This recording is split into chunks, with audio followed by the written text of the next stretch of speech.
Pour moi, on fait des études d'architecture. On va avoir un master d'architecture. C'est un diplôme de sachant et c'est pas un diplôme professionnalisant.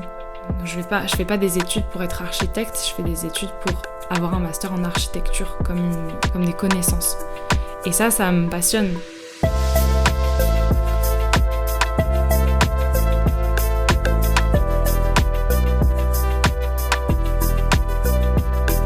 Eh bien, bonjour et bienvenue dans Drop the Cut, le podcast qui, en théorie, part à la rencontre des diplômés architectes qui ne bossent pas en agence. Mais aujourd'hui, et pour la troisième fois, je fais une exception à la règle, en donnant la parole à une étudiante en master. My podcast, my rules, comme on dit au pays du Brexit. Bref, je suis Somme Afshar et je suis aujourd'hui avec Maud Yvon, qui entre en M2 à l'ENSA Paris-La-Villette, mais qui est avant tout fondatrice de 12 Timbres, un projet qui mélange illustration et artisanat. Salut Maud. Salut. Je suis très très content de te recevoir, enfin même si c'est plutôt toi qui me reçois en l'occurrence, mais en tout cas je suis très content de pouvoir discuter avec toi pendant une petite heure ou une petite demi-heure, on ne sait pas encore. Et pour se mettre en jambe, première question assez facile, la description que j'ai faite de 12 timbres est peut-être un peu trop simplifiée. Mais c'était très bien résumé. Incroyable. Ok, mais du coup, attends, j'ai encore un twist. En fait, là, on enregistre le 7 août, et vous avez utilisé des nouveautés qui devraient apparaître dans quelques jours. Et du coup, est-ce que tu pourrais résumer le projet 12 timbres, mais tel qu'il sera au moment de la publication de ce podcast, c'est-à-dire en septembre ? 12 timbres, c'est une boutique en ligne qui met en avant des jeunes créateurs étudiants en majorité, qui ont des projets autour de l'upcycling, le micro-artisanat ou l'impression, la micro-impression. Moi, ce qui me passionne, c'est la sérigraphie. Donc c'est une méthode d'impression artisanale et je m'entoure de plein de copains qui font de la céramique, de l'illustration, de la broderie ou de la photo. Et on met tout ça en avant dans un compte Instagram commun et sur un site internet partagé. Une boutique en ligne. Et du coup, c'est quoi la genèse du projet ? Parce que ça s'appelle 12 timbres, donc... Ouais, ça s'appelle 12 timbres parce que notre premier projet commun, c'est actuellement un abonnement de cartes postales qu'on reçoit tous les mois dans sa boîte aux lettres. On s'inscrit pour recevoir une carte illustrée par un artiste par mois. Et en fait, on achète la livraison pendant 12 mois d'affilée. Donc là, va être en septembre, on sera à notre 9e carte sur 12 de la première année de 12 timbres. Et du coup, c'est toi qui les fais les cartes ? C'est ça. J'ai invité 12 amis à illustrer pour moi. Et c'est moi qui imprime en sérigraphie les 12 cartes. Trop bien. T'es la deuxième illustratrice que je reçois dans le podcast. Mais la première fois, avec Anne de Illustration Patrimoine, on s'était plus concentré sur l'aspect entrepreneurial de la chose. Du coup, est-ce que pour aider les auditeurs à visualiser ton travail, est-ce que tu pourrais me décrire ton processus créatif, que ce soit dans le choix des sujets que tu représentes ou même les différentes techniques ? Je pense que tu vas être déçue parce que je vais pas réussir à assez bien parler d'illustration. Parce que dans l'équipe 12 timbres, je suis pas du tout la plus calée, ni celle que ça passionne le plus. Du coup, moi, je dessine pour pouvoir imprimer. Parce que, vu que moi, ce qui me fait kiffer, c'est l'impression artisanale, c'est juste un prétexte, un jeu de formes et d'aplats qui seront les plus stimulants à imprimer. Alors que j'ai des copains qui sont beaucoup plus pertinents et qui vont beaucoup plus loin dans la démarche d'illustration pure, en numérique ou en print, ou même en textile. Mais c'est pas mon cas. Et du coup, parmi les 12, il y a des processus complètement différents parce que on n'a pas du tout la même relation à ça. Il y en a que je savais qui dessinaient un peu dans leur temps libre et ça me faisait kiffer de faire un truc avec eux. Et il y en a qui étaient beaucoup plus engagés et pour qui ça prend beaucoup plus de place dans leur vie de manière générale. Et après, pour l'impression, on a exploré plusieurs trucs ensemble depuis que c'est lancé. La sérigraphie, que je fais toute seule. La risographie qu'on a essayé à l'atelier Quintal dans le 20e, qui est une technique un peu différente, qui ressemble à un gros photocopieur japonais. Et la linogravure, qui est une technique de gravure sur une toute petite plaque de lino et qui permet d'imprimer comme un tampon en négatif. J'ai peut-être un manque de culture, mais est-ce que tu peux revenir sur la risographie ? Enfin, expliquer ce que c'est, parce que Là, ce que j'ai dans ma tête, c'est un espèce de grosse machine en bois hyper complexe avec des systèmes de poulies. En gros, la machine, ça ressemble à un gros photocopieur. Et c'est électrique ? Ouais. Ah, Ouais. Donc ça ressemble pas artisanal à vue d'œil. Sauf que à l'intérieur, il y a, au lieu d'avoir des encres CMJN comme des photocopieurs classiques, il y a 2 gros tubes d'encre avec des pantones très précis, avec des couleurs hyper intenses qui sont pas constituées par des mélanges artificiels. Et du coup, ça imprime en bichromie avec 2 nuances parfaites. Et après, le jeu, c'est de repasser dans la machine plusieurs tours pour faire varier les couleurs, les mélanges, les opacités. Tu peux faire ça aussi avec la linogravure, non ? Bah non, parce que la linogravure, ce sera toujours... Enfin, tu pourrais repasser plusieurs fois pour faire plusieurs couches, mais tu peux pas jouer sur les opacités. En sérigraphie, en lino, c'est ou tout blanc ou tout noir, alors qu'en riso, il y a 10 crans d'opacité. Ok. C'est marrant que ce soit vraiment l'aspect technique de l'impression qui t'intéresse, plus que l'illustration en fait.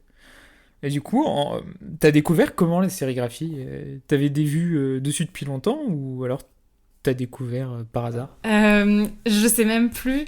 J'en ai entendu parler il y a très longtemps. J'étais au lycée.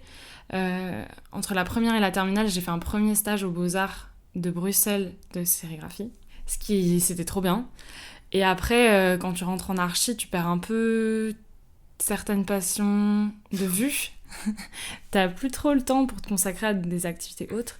Et du coup, j'ai recommencé à en parler il y a 1 an.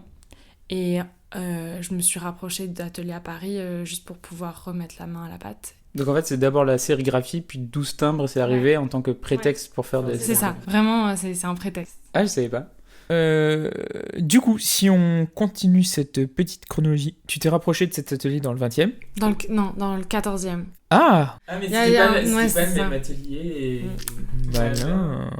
Ok, donc 14e. Bon, je triche un peu parce qu'on a un peu discuté avant, mais du coup, est-ce que tu pourrais revenir sur ton parcours au sein de cet atelier de sérigraphie ? C'est un atelier qui appartient à la Grande Masse des Beaux-Arts, qui a plein d'activités, plein d'ateliers dans Paris. Et dans notre atelier de sérigraphie, il y avait 3 puis 4 sérigraphes à temps plein qui payaient un loyer mensuel. Pour que ça leur coûte moins cher et qu'ils rentabilisent un peu leur activité, ils organisaient des séances d'initiation le samedi après-midi pour permettre à toi ou moi d'imprimer un tout petit projet, une toute petite image sur du papier et apprendre les rudiments de la sérigraphie. C'est ce que j'ai fait en premier. J'ai fait ça et après c'est moi qui les ai contactés en me demandant comment est-ce que je pourrais m'impliquer davantage et même développer mon propre projet qui à ce moment-là s'appelait pas 12 timbres mais qui était les cartes postales de mes potes. Et en envoyant cette première demande, ils m'ont dit qu'il y avait quelque chose dans cet atelier qui s'appelait la résidence, qui était assez courant pour eux, mais qui n'était pas mis en valeur sur Internet, qui était un forfait plutôt à la journée et avec un engagement sur 3-4 jours. Donc je me suis engagée à passer 4 jours, pas d'affilée, mais 4 jours dans les mois à venir pour développer mon propre projet et être encadrée par un des sérigraphes comme un cours particulier. Sauf que plus tu prends de l'autonomie et au mieux tu te débrouilles, de moins en moins d'encadrement t'as besoin, sauf quand il y a des problèmes du coup. Et au bout de 4 jours, enfin 4 séances préparées beaucoup en amont, je leur ai demandé de continuer. Donc ils m'ont encore proposé un tarif à la journée pour que je puisse développer quelques projets comme les vestes sur un temps très court, mais en sachant que j'étais de plus en plus autonome. Et après quelques séances comme ça, ils m'ont proposé de commencer à payer un loyer et d'être là au mois, en sachant que contrairement à eux, moi je fais des études 5 jours par semaine. Et tout le monde sait qu'en archi, c'est pas comme si on avait beaucoup de temps. Du coup, passer de 4 jours pendant 6 mois à un loyer mensuel, ça faisait peur. Et c'est plutôt bien tombé parce que on était plusieurs à avoir cette même inquiétude. Du coup, ils nous ont proposé un nouveau forfait qui serait un demi-loyer. Donc on paye moins qu'un sérigraphe à temps plein parce qu'ils savent qu'on viendra que de temps en temps dans le mois. Et ça me permet d'être beaucoup plus rentable que de payer un forfait à la journée. Du coup, je suis demi-locataire maintenant. Et du coup, tu m'as dit que ce nouveau statut te permettait d'utiliser l'atelier pour d'autres projets que 12 timbres. C'est ça. En gros, en partageant notre travail sur 12 timbres, il y a plusieurs personnes qui nous ont approchés pour nous demander d'imprimer pour eux. Ça s'appelle de la prestation. Ça veut dire qu'ils viennent ils viennent vers moi avec une idée très précise de ce qu'ils veulent d'imprimer et sur quel support. Et vu que ça coûte très cher de faire imprimer en sérigraphie et que c'est souvent en très grande quantité, ça les intéresse qu'il y ait une petite jeune débutante qui fasse des plus petits prix. Du coup, maintenant, à l'atelier, j'ai à la fois des activités plus créatives pour nous, pour tout 12 timbres, et des activités de prestation où je suis plutôt impression technique, juste un service. Qui me plaît, ça me plaît beaucoup déjà. Ça me plaît beaucoup, beaucoup. Parce que du coup, j'ai encore moins de pression à l'idée de réussir une démarche créative. Et je kiffe juste le moment d'impression. Ouais, le côté technique. Bon, je fais un petit peu des allers-retours dans les sujets. Mais si on revient sur le projet 12 timbres, initialement, 12 timbres, c'était un abonnement annuel pour recevoir une carte sérigraphiée par mois. Mais depuis, vous avez lancé une boutique en ligne et avec des illustrations et... Enfin, c'est des séries limitées ou pas qu'il y a sur la boutique? C'est des séries limitées, numérotées, signées. Par plusieurs artistes qui sont les mêmes que ceux qui font les timbres, les cartes. C'est ça, mais simplement parce que c'est des copains et que c'était l'occasion de retravailler ensemble. Mais c'est pas du tout fermé. Pas du tout. Et dans les derniers gros projets qu'on a fait, au contraire, on a préféré inviter des personnes avec qui on n'avait pas pu lancer l'abonnement et qui pouvaient s'investir dans des projets différents. C'est tous des gens de l'ENSA de la Villette? Pas du tout. On dirait parce que c'est beaucoup des gens créatifs qui nous entourent. Axel et moi, on est toutes les deux dans la même école à la Villette. Mais il y a aussi des copains de Paris ou d'enfance, du lycée, qui étaient intéressés de près ou de loin là-dedans. Mais il y en a beaucoup. Trop bien. Je suis hyper jaloux. J'aimerais trop avoir un projet comme ça. Puisque le podcast va être publié en septembre, est-ce que j'ai le droit de savoir en exclusivité quelles seront les nouveautés qui vont sortir pour 12 timbres, sachant qu'au moment où les gens écouteront, ce sera déjà dû passer?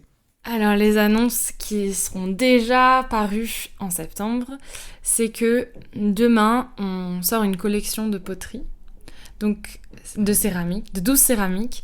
C'est complètement à côté de ce qu'on fait d'habitude. C'est pas du tout moi qui en suis responsable, parce que c'est 2 copines qui ont lancé leur collection de leur côté. C'est juste pour profiter d'avoir un site marchand en ligne, qu'on en fait profiter tout plein de projets qui nous enthousiasment. Et du coup, nous, on a travaillé sur la com, simplement. Les 2 filles qui ont travaillé pour la collection nous ont présenté 12 pièces finies. Et ensemble, à 4, on a élaboré une stratégie de com pour les mettre le plus en valeur sur notre compte Instagram et notre boutique. Du coup, pour l'instant, c'est que des gens que vous connaissez, que c'est qu'un cercle d'amis à toi qui sont dans le projet? Ouais. Ou des amis d'amis, mais ouais, relativement proches. Surtout que ça demande beaucoup, beaucoup de travail, donc je préfère autant travailler avec des gens que j'apprécie ou au moins avec qui le feeling passe bien dès le début. Et tu comptes élargir un jour? C'est déjà un peu le cas. Déjà, les amis d'amis, ça va vite. En fait, il y a très vite des gens qui sont super intéressants, passionnés, créatifs, qui nous entourent de loin. Donc, ils sont rapidement invités à faire des projets avec 12 timbres. Le problème, c'est que vu que c'est des projets sur plusieurs mois, ils mettent du temps à arriver. Les projets que vous voyez pour l'instant, c'est les tout premiers auxquels on a pensé il y a 6 mois ou 1 an. Donc forcément, les nouvelles têtes vont arriver d'ici quelques mois, mais ils sont pas encore là. Et en parlant de tête, il n'y a plus d'effort de transition là. En fait, vous êtes 2 à chapeauter ce projet. Du coup, c'est quoi le rôle d'Axel, c'est ça? C'est ça. Axel, c'était tout 12 timbres qui n'est pas de l'impression. Pour ceux qui suivent un peu le compte Instagram ou le site internet, il y a beaucoup de com, beaucoup de lancements de projets et parfois qui n'ont pas à voir avec mes connaissances en sérigraphie, vu que ça regroupe plein de projets artisanaux. Et dans tous ces projets-là, on travaille à deux. Et dans les projets de sérigraphie, j'ai besoin d'elle pour m'aider à guider les projets et à construire quelque chose de solide. Et du coup, on est 2 derrière tout, 12 timbres. Un des projets qu'on n'a pas encore évoqué, c'est la collection de vestes que vous avez lancée en mai. En fait, tu m'avais invité au vernissage, mais j'étais en période d'examen à Strasbourg, du coup, j'avais pas pu assister. Mais comment ça s'est passé tout ça ? C'était encore une fois un très bon prétexte pour imprimer sur textile. Avec les cartes postales, j'ai imprimé sur papier. Et là, c'était une grosse étape au-dessus. Surtout qu'en général, le textile, ça intéresse beaucoup plus les gens. Et du coup, on invite 2 nouveaux copains. On développe 2 nouvelles illustrations. On chine 20 vestes bleues de travail de seconde main. Et on imprime tout ça. Avant de pouvoir annoncer sur Instagram qu'on avait lancé ça, on avait déjà 20 personnes qui étaient prêtes à nous les acheter pour nous soutenir et pour... Ah, c'était de la fausse com, c'était... Ah, vous passez à côté de ça, cher. Du coup, sans vouloir faire de fausse com, on a décidé de réarranger le projet, de promettre ces 20 premières vestes à nos 20 proches qui soutenaient le projet et de les montrer pendant le vernissage pour ouvrir une pré-vente du coup illimitée, une précommande qui nous a permis de sortir le projet final construit, abouti aux 32 clients de la première collection textile de Doustin. Donc il y a eu 52... Ah ouais, ok. Je retire ce que j'ai dit. Ok, je savais pas du tout ça. 52 vestes, ouais. Et ça a super plu. Au-delà de ceux qui achètent, ça nous touche beaucoup, mais ça nous touche encore plus quand il y a des gens qui viennent voir ce qu'on fait, qui nous en parlent.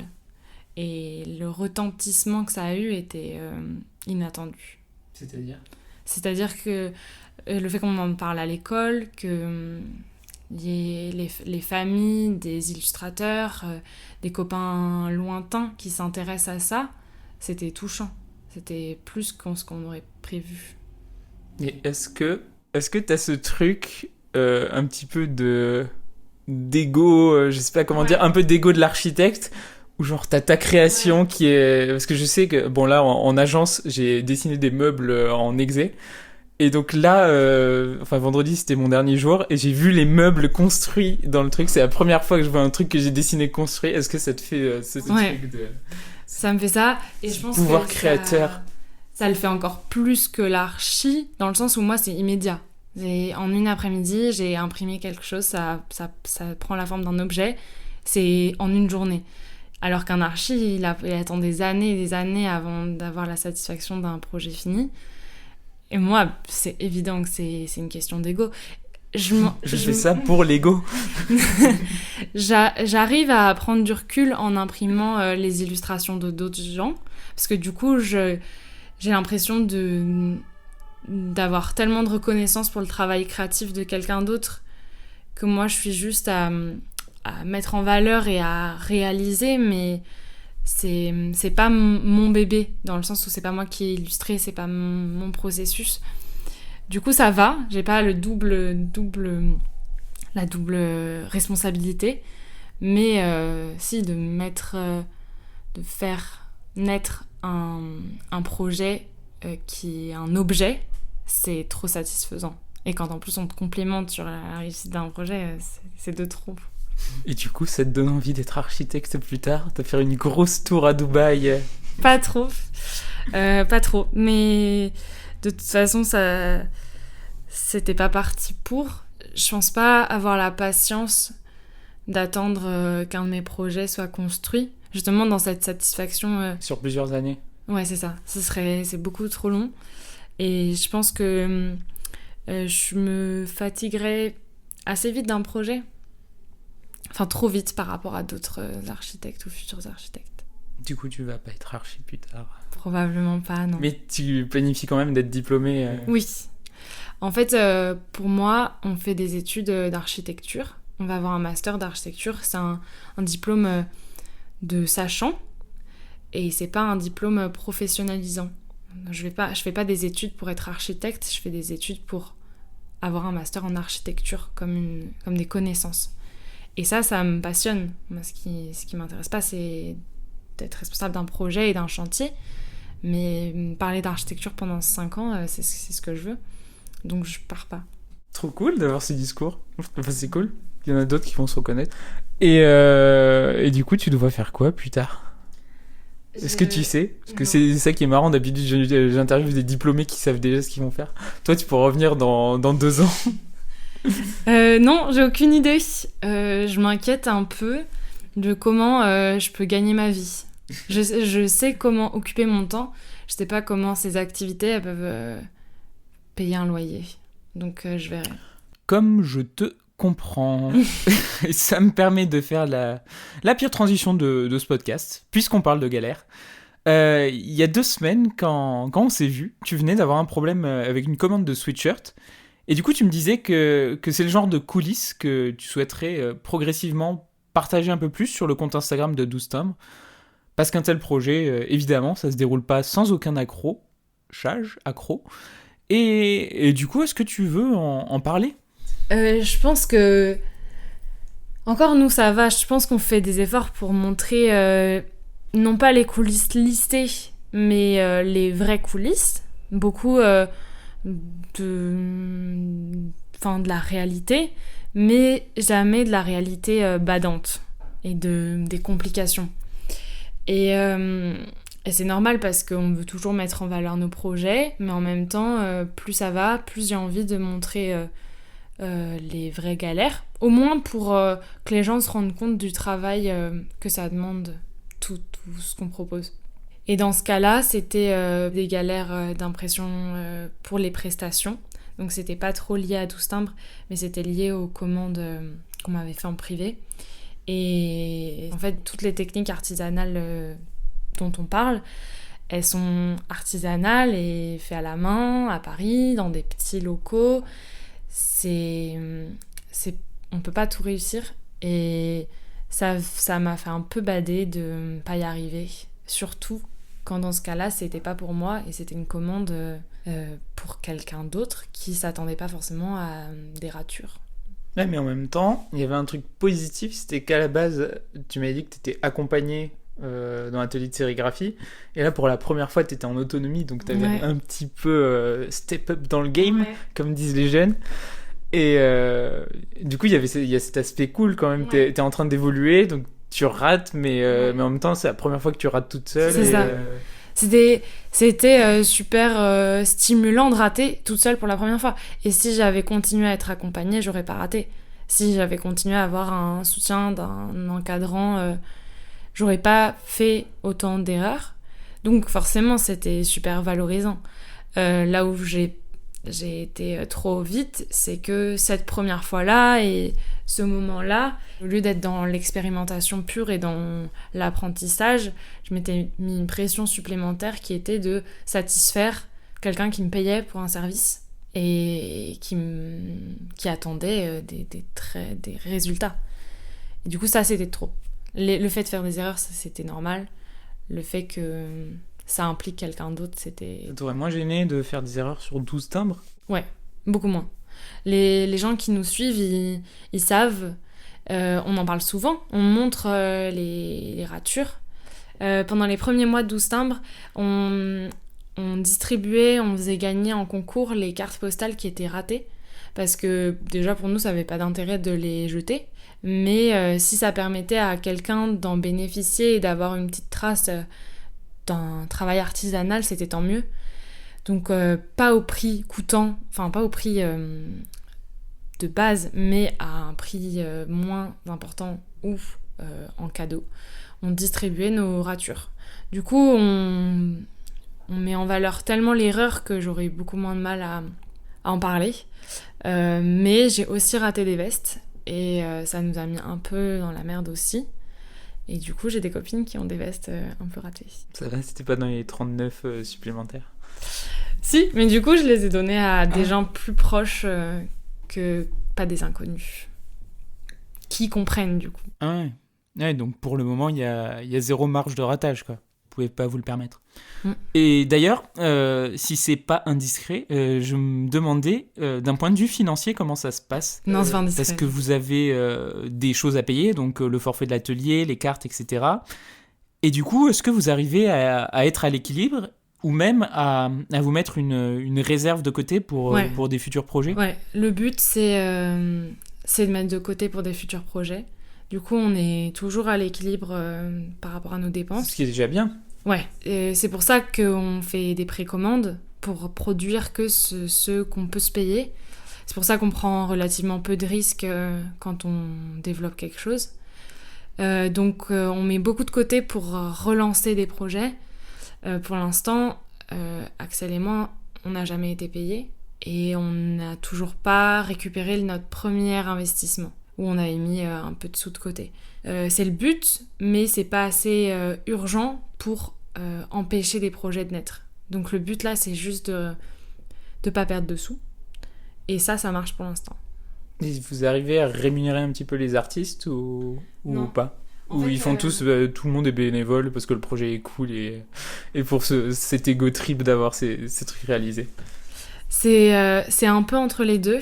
On a mis du temps à réfléchir au concept de rémunération, étant donné que le but de Tout Simple, ça n'a jamais été de se faire de l'argent et qu'on n'en vit pas du tout.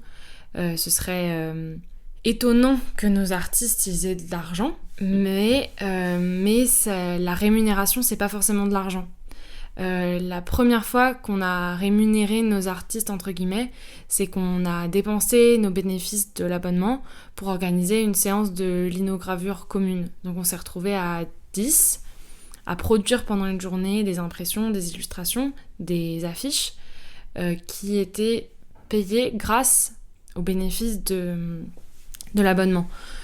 Et ça nous permettait d'y voir plus clair dans notre idée de mettre de côté pour investir d'autres projets. C'était de dire que chacun ait 15 euros, ça sert à rien. Et tout le monde était d'accord pour ça. Votre travail, il valait beaucoup plus que 15 euros, mais on n'a pas plus que 15 euros à vous rémunérer. Donc, au lieu que chacun récupère une toute petite cagnotte, est-ce qu'on ne devrait pas dépenser pour du matériel qu'on pourrait partager et qui aboutirait à un projet nouveau qui nous rapporte de l'argent maintenant. Et dans un deuxième temps, l'autre chose que je comprends au fur et à mesure, c'est que on peut rémunérer aussi en tirage. Les artistes qui ont illustré les vestes bleues, ils ont eu de l'argent, ils ont eu une part du bénéfice total, et ils ont été rémunérés aussi dans leur veste. Ils ont récupéré une veste, et c'est pas rien non plus. Les illustrateurs qui font les cartes postales, ils ont récupéré entre 8 et 15 tirages de leurs cartes postales. En sachant que sur la boutique, on les vend parfois entre 5 et 10 euros. S'ils souhaitaient tout revendre, ils pourraient, et ils récupéreraient plus d'argent que si on leur donnait une part du gâteau. Du coup, rémunérés par des moments, par des initiations ou d'autres objets, ça a plus de sens pour nous que par de l'argent. Mais du coup, une question qui va aussi dans le sens, c'est est-ce que vous avez l'intention de... Est-ce que c'est un projet avec une visée sur le long terme professionnel ou c'est un projet étudiant que vous voyez sur 1, 2 ans, 3 ans et ensuite, vous savez, quand tout le monde sera diplômé, peut-être ça va se diluer. Je sais pas si ma question est atroce ou pas, mais... Non. Je pense que les illustrateurs ou les créateurs en général, ils vont aller et venir en fonction de leur disponibilité et de la place qu'ils veulent que ça prenne dans leur quotidien. Et Axel et moi, nous deux qui sommes derrière la boutique, ça aura toujours une place super importante. Je pense qu'on n'a pas encore... on n'espère même pas qu'un jour ça puisse devenir professionnel tellement c'est petit pour l'instant. Je suis pas sûre de le vouloir à 100%. En tout cas, je voudrais pas que ce soit ma seule activité. Et d'un autre côté, je voudrais pas accepter un emploi qui m'empêcherait de développer ça dans mon temps libre, qui soit tellement prenant que je doive abandonner toutes mes activités annexes. Ce serait trop dur. Du coup, peut-être qu'encore la réponse est entre les deux. Okay. Une visée à long terme, mais j'arrive même pas à imaginer encore comment on pourrait en vivre. Ça fait une bonne demi-heure qu'on parle, et du coup, pour conclure ce podcast, c'est vrai que je t'ai pas du tout demandé comment se passent tes études d'archi, Maud. Moi, j'adore. Je suis fatiguée, mais je voudrais rien changer au monde. J'adore mon école. J'adore les cours de projet, et j'adore mon séminaire, et je voudrais vraiment rien changer. Et c'est pour ça que j'ai bien aimé les podcasts précédents, et surtout les conclusions de tous les gens qui ont été interviewés. C'est que il y en a très peu qui voudraient changer leurs études. Et moi, alors que je commence déjà à me rendre compte que je ferai pas une carrière dans l'architecture, je sais déjà que je suis très bien là où je suis. Et d'ailleurs, quand je dis que j'aurais peut-être pas non plus un métier de sérigraphe, c'est parce que peut-être que je trouverais une profession entre les deux, et je construirais mon propre petit chemin entre archi et impression. Eh bien, je te le souhaite, mais c'est cool parce que ça fait encore une conclusion positive dans ce podcast.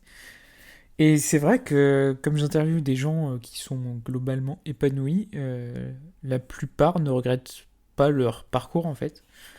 Et je pense qu'il y a peut-être une sorte de biais du survivant. Du coup, je serais curieux d'interviewer des gens qui voudraient changer ne serait-ce qu'un petit truc à leur parcours.